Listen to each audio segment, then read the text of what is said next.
Reels ఈ మధ్య కాలంలోని ఈ రీల్స్ పిచ్చిలోని జనాలు ఏం చేస్తున్నారో అసలు వాళ్ళు గుర్తుపెట్టుకోవట్లేదని చెప్పాలి. ముఖ్యంగా యువత ఈ రీల్స్ పిచ్చిలో పడి చాలా దారుణానికి అయితే ఒడుగుడుతూ ఉన్నారు. మరికొంతమంది అయితే ప్రాణాలు కూడా కోల్పోతున్న పరిస్థితులు కనిపిస్తున్నాయి. అయితే రీసెంట్‌గా యూపీలో జరిగిన ఒక ఇష్యూ, ఒకే ఇంటికి సంబంధించి 6గురు పిల్లలు అటు యమునా నదికి వెళ్ళడం కూడా జరిగింది. సో ఒక్కసారిగా వాటర్ ఫ్లో ఎక్కువ అవ్వడం వల్ల ఏంటంటే వాళ్ళందరూ కూడా కొట్టుకుపోవడం జరిగింది. ఇప్పటికి నలుగురిని బయటికి తీసుకొచ్చారు. ఇంకా ఇద్దరు డెడ్ బాడీస్ అయితే ఇంకా దొరకలేదు. సో ప్రెజెంట్ యువత ఎందుకు ఇలా తప్పుదోవ పట్టిస్తూ ఉన్నారు, అంటే ఇలాంటి తప్పుదోవ పడుతూ ఉన్నారు, రీల్స్ పిచ్చికి వీళ్ళు ఎక్కువగా అడిక్ట్ అవ్వడానికి రీజన్స్ ఏంటి అనే విషయాలు తెలుసుకుందాం. ఇవాళ మనతో పాటు సీనియర్ జర్నలిస్ట్ దుర్గా వడ్లంనేని గారు ఉన్నారు. Hi ma'am.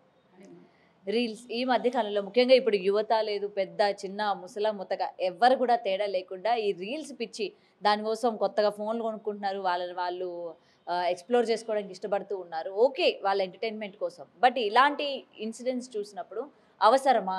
అలాంటి ప్రమాదకరమైన ప్లేస్‌లో కూడా రీల్స్ చేయడం అవసరమా అన్నట్టు అనిపిస్తూ ఉంటుంది. సో పర్టిక్యులర్‌గా ఈ ఇష్యూ వినిన తర్వాత మీకేమనిపిస్తుంది? మీరిచ్చే అడ్వైస్ ఏంటి ఇప్పుడున్న యంగ్‌స్టర్స్‌కి? మీరు ప్రతిదాన్ని అంటే మీరు కొత్తగా వచ్చిందాన్ని ఎక్స్‌ప్లోర్ చేయటం తప్పులేదు. ఎక్స్‌ప్లోర్ చేయటంలో దానికి బానిసలవ్వడం తప్పు. ఇప్పుడు జరుగుతున్నదది. ఇప్పుడు మీకు డబ్బులు కావాలి, మీకు గుర్తింపు కావాలి. అంటే తక్కువ సమయంలో తొందరగా నాకు గుర్తింపు కావాలి. దానికోసం నేనేం చేయాలి? ఈ ఆలోచనతోటి వీళ్ళు తొందరపాటు చర్యలు ఎక్కువ చెప్పాలంటే. ఇప్పుడు పారాపెట్ వాల్స్ మీద నిల్చోవటం, లేదు నిన్న ఒక అమ్మాయి ట్రైన్‌లోనండి. మీరు చూస్తే కనుకైతే ఆ తలుపు దగ్గర నిల్చుని రకరకాల యాంగిల్స్‌లో అమ్మాయి షూట్ చేసుకుంది. పడిపోతే ఎవరిది బాధ్యత? అంటే ఇప్పుడు వీళ్ళు చేసే పనులకి చిన్న పిల్లలు కూడా అట్రాక్ట్ అయిపోతారు. ఇప్పుడు ట్రైన్‌లో చాలామంది ప్రయాణం చేస్తుంటారు. పిల్లలు ఉంటారు.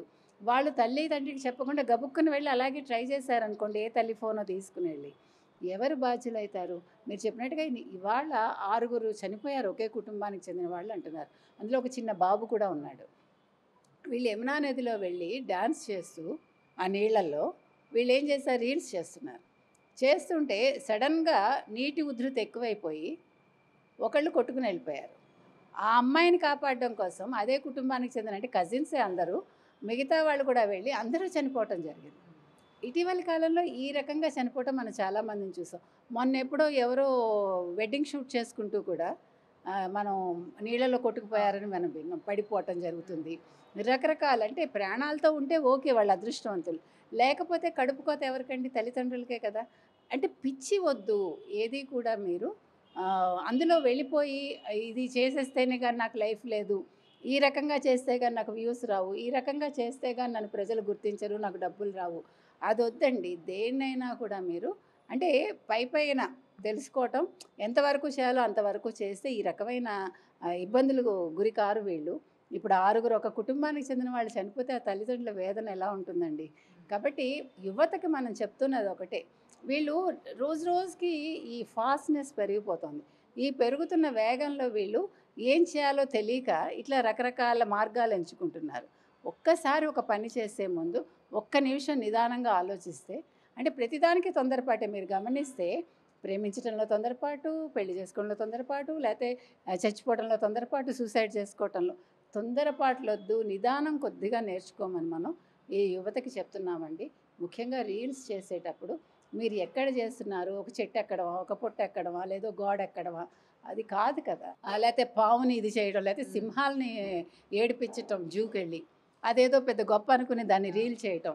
దానివల్ల నష్టపోయేది మీరే. అదొక్కసారి పులి పంజా విప్పిందనుకోండి సింహం గాని, ఆ పంజా దెబ్బకి ఇంకంతే సంగతులు. ఆ కాలో చెయ్యో చచ్చిపడిపోతుంది. మొహం మీద కొడితే ఇంకంతే, మనకి నరాలంతా దెబ్బతింటాయి. కాబట్టి మీరు అతికి వెళ్ళొద్దు. ప్రతీదీ కూడా అతి ఏదైనా కూడా అనర్థదాయకం అని మనం చెప్తున్నాం.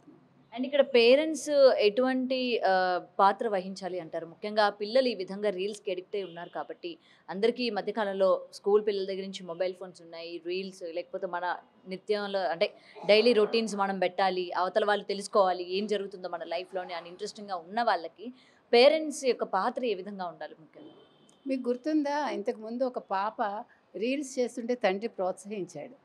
చాలా రీల్స్ చేసింది ఆ అమ్మాయి. చదువులో వెనకబడిపోతుందని ఒకరోజు తండ్రి మందలించారు.